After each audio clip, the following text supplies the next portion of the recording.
तो बच्चों आज का क्वेश्चन है कि लोकतांत्रिक व्यवस्था के तीसरे स्तर को अधिक शक्तिशाली बनाने के लिए भारत सरकार द्वारा 1992 में उठाए गए कदमों की व्याख्या कीजिए। तो यह क्वेश्चन सन 2022 में पूछा गया है। तो सबसे पहले हम समझते हैं कि तीसरा स्तर आखिर है क्या। तो तीसरे स्तर का मतलब यहाँ पर है ग्राम पंचायत। ग्राम पंचायत तथा नगरों में नगर पंचायत। ये जितने भी ग्राम पंचायत और नगर पंचायत हैं, ये सभी भारत के विकेंद्रीकरण के टॉपिक हैं। यानी कि केंद्र सरकार की शक्तियों को राज्य सरकार और राज्य सरकार की शक्तियों को ग्राम पंचायत और नगर पंचायतों में बांटना ही विकेंद्रीकरण कहलाता है। तो इस टॉपिक में हम लोग देखते हैं कि विकेंद्रीकरण आखिर है क्या। जैसा कि हम लोग जानते हैं कि यूरोप या पश्चिमी देशों में वहाँ पर संघीय सरकारों में दो तरह की शासन व्यवस्था होती है, एक केंद्र और दूसरा राज्य। परंतु भारत जो है पश्चिमी देशों से काफ़ी बड़ा है। भारत का एक राज्य पश्चिमी देशों के एक देश के बराबर है या उससे बड़ा भी हो सकता है। तो यहाँ पर शासन की व्यवस्था द्विस्तरीय न होकर के त्रिस्तरीय अपनाई गई है। यानी कि पहला केंद्र, दूसरा राज्य सरकार और तीसरा स्थानीय शासन, जिसमें गांव और नगर आते हैं। तो यहाँ पर स्थानीय स्तर में जो शक्तियाँ प्रदान की गई हैं वह 1992 के भारत के संविधान में संशोधन करके प्राप्त की गई हैं। तो देखते हैं कि भारत में विकेंद्रीकरण क्या है और 1992 में जो संविधान में संशोधन हुआ उसमें क्या क्या संशोधन हुआ और उसमें क्या भारत को लाभ हुआ और तृतीय स्तर को क्या इसमें लाभ हुआ, इसको हम देखते हैं। तो टॉपिक है भारत में विकेंद्रीकरण। यूरोपीय संघ में संघीय सरकारें दो या अधिक स्तरों वाली होती हैं, परंतु हमारे देश में एक प्रांत यूरोपीय देशों से कई गुना बड़ा है। अगर हम जनसंख्या के हिसाब से बात करें तो उत्तर प्रदेश की जनसंख्या रूस की जनसंख्या से भी ज़्यादा बड़ी है। तथा यदि हम महाराष्ट्र की बात करें तो महाराष्ट्र लगभग जर्मनी के बराबर है। यानी जो जर्मनी है उसके क्षेत्रफल के बराबर हमारा मुंबई है। तो इस प्रकार भारत जो है विभिन्नताओं से भरा हुआ है। आप जानते हैं कि भारत में अनेक प्रकार की बोली भाषाएं हैं। यहाँ का रहन सहन अलग अलग है। विभिन्नताओं में काफ़ी भारत जो है परिपूर्ण है। इस प्रकार इन राज्यों में सत्ता को बांटने की ज़रूरत होती है। यानी कि अगर हम स्थानीय स्तर पर सत्ता को नहीं बांटेंगे तो ग्राम पंचायतों में अलग अलग बोली भाषा और रहन सहन व्यवहार कल्चर आदि में जो लोग हैं वह आपस में अपनी बातों को कम्युनिकेट नहीं कर पाएंगे, जिससे कि किसी को लाभ ज़्यादा होगा तो किसी को कम भी हो सकता है। इस प्रकार हम तृतीय स्तर में गाँव को और ग्राम पंचायतों को रखे हैं, जिससे कि वे एक स्थानीय लेवल पर अपनी बातों को राज्य स्तरीय तक और राज्य जो है केंद्र तक पहुंचा सके। तो भारत में संघीय सत्ता की साझेदारी 3 स्तरों पर करने की ज़रूरत थी, जिसमें तीसरा स्तर स्थानीय सरकारों का है। स्थानीय सरकारों में कौन? ग्राम पंचायत और नगर पंचायत। और यह प्रांतीय स्तर की सरकारों के नीचे कार्य करते हैं। प्रांत मतलब कि राज्य स्तर के नीचे कार्य करते हैं। इसके फलस्वरूप भारत में 3 स्तरों की सरकार का संघीय ढांचा सामने आया। जब भारत ने देखा कि पहला केंद्र, दूसरा राज्य और तीसरा जो है राज्य के कंट्रोल में स्थानीय सरकारें अर्थात ग्राम पंचायतें आ गईं, तो यहाँ पर एक स्तर, द्विस्तर और ग्राम पंचायत जो है त्रिस्तरीय शासन व्यवस्था लागू किया गया, जिसमें तीसरे स्तर को स्थानीय शासन का दर्जा दिया गया या कहा गया। अब देखते हैं कि केंद्र और राज्य सरकार में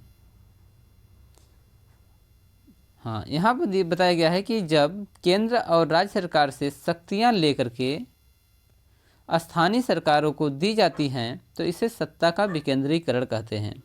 तो सबसे पहले विकेंद्रीकरण शब्द को हम समझते हैं कि आखिर होता क्या है। विकेंद्रीकरण में पूरी शक्ति को केंद्र को न दे करके, केंद्र में भारत सरकार है तो भारत सरकार के पास पूरी शक्ति न होकर के कुछ शक्तियों को हम राज्य स्तरीय लेवल पर बांटे हैं। यानी राज्यों के पास भी अपनी शक्तियां होती हैं। कुछ शक्तियों को केंद्र और राज्य जो है साझा भी करते हैं, परंतु अब राज्यों के पास भी एक बहुत बड़ा क्षेत्रफल होता है और बहुत बड़ी जनसंख्या होती है। तो उन जनसंख्या को कंट्रोल करने के लिए स्थानीय लेवल पर ग्राम पंचायतों का लोग चुनाव करते हैं। और ग्राम पंचायतें और नगरों में नगर पालिका, ये सभी स्थानीय लेवल पर सत्ता का बंटवारा करती हैं और जिसे हम विकेंद्रीकरण के अंतर्गत देखते हैं। विकेंद्रीकरण का अर्थ ही होता है कि सत्ता का बंटवारा। आगे है, सभी राज्यों में गांव के स्तर पर ग्राम पंचायतों और शहरों में नगर पालिकाओं की स्थापना की गई थी, पर इन्हें राज्य सरकारों के सीधे नियंत्रण में रखा गया था। यानी कि जो ग्राम में ग्राम पंचायत और नगरों में नगर पंचायत थी, इन्हें हम राज्य सरकारों के सीधे नियंत्रण में रखा गया था कि टोटल जो है, जो भी अनुदान मिलेगा, जो भी इनकी कार्य होंगे, राज्य सरकारें देखेंगी। इन स्थानीय सरकारों के लिए नियमित ढंग से चुनाव भी नहीं कराए जाते थे। यानी तृतीय स्तर में पहले क्या था, 1992 की पहले की बात है कि विकेंद्रीकरण तो हो गया सत्ता का, परंतु वहाँ पर स्थानीय लेवल पर कोई भी चुनाव वगैरह नहीं होते थे। इनके पास न तो अपना कोई अधिकार होता था और न ही इनके पास कोई संसाधन होता था। इस प्रकार विकेंद्रीकरण केवल नाम मात्र का ही हुआ करता था, यानी सत्ता का बंटवारा केवल नाम मात्र का। परंतु जब भारत सरकार ने देखा कि 1992 में कि यहाँ पर स्थानीय लेवल पर लोगों को लाभ नहीं पहुँच रहा है, तो उसने अपने संविधान में कुछ बदलाव किए।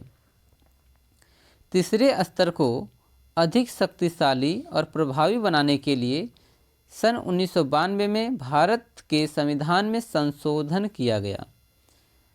यानी कि भारतीय संविधान में बदलाव किया गया, और वो बदलाव क्या था इसको हम देखते हैं।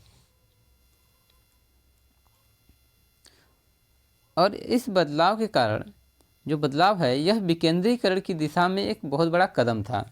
यानी केवल शक्तियों को कागज़ों पर लिख देने से ही शक्तियाँ प्राप्त नहीं होती हैं, उनको मूल स्तर पर, ज़मीनी स्तर पर लाने में जो कार्य किया गया वह 1992 में हुआ। 1992 के संविधान संशोधन में हुआ।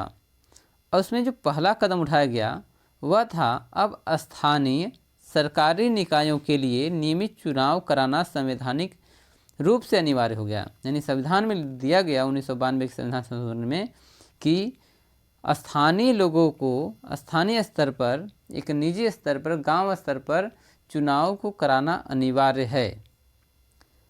दूसरा उन्होंने जो बदलाव किए वो था, अनुसूचित जातियों, अनुसूचित जनजातियों और अन्य पिछड़े वर्गों के लिए निर्वाचित निकायों में सीटें आरक्षित की गईं।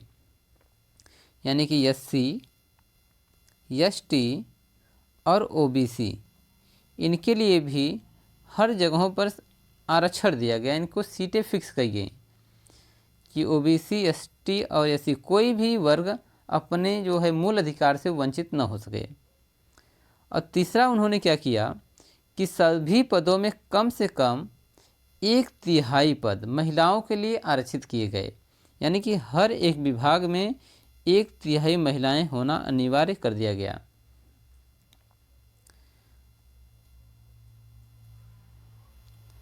नंबर 4 है, राज्य सरकारों को स्थानीय सरकारी निकायों के साथ कुछ शक्तियां और राजस्व साझा करने की आवश्यकता होती है। यानी कि जब 1992 में बदलाव किया गया, तो उसी 1992 के बदलाव में ये कहा गया कि स्थानीय लेवल पर जो ग्राम पंचायतें और नगर पालिकाएँ काम करती हैं, उनको राज्य सरकार अपने निकायों में से कुछ शक्तियां भी प्रदान करे और कुछ राजस्व का भी बंटवारा करे। यानी कुछ उनको अनुदान राशियां भी दे, जिससे कि वह अपने ग्राम स्तर पर डेवलपमेंट कर सकें, रोड, सड़कें, नालियां आदि बनवा सकें। और जो 5वां है, हर राज्य में पंचायत और नगर पालिका चुनाव कराने के लिए राज्य चुनाव आयोग नामक स्वतंत्र संस्था का गठन किया गया। सबसे महत्वपूर्ण है कि एक निर्वाचन आयोग बनाया गया, निर्वाचन आयोग, जो निष्पक्ष रूप से चुनाव कराने की जिम्मेदारी लेता है और वह हर एक गांव, हर एक पंचायत में निष्पक्ष रूप से चुनाव हो, इसकी जिम्मेदारी निर्वाचन आयोग की होती है। और यह अधिकार मिला था 1992 में।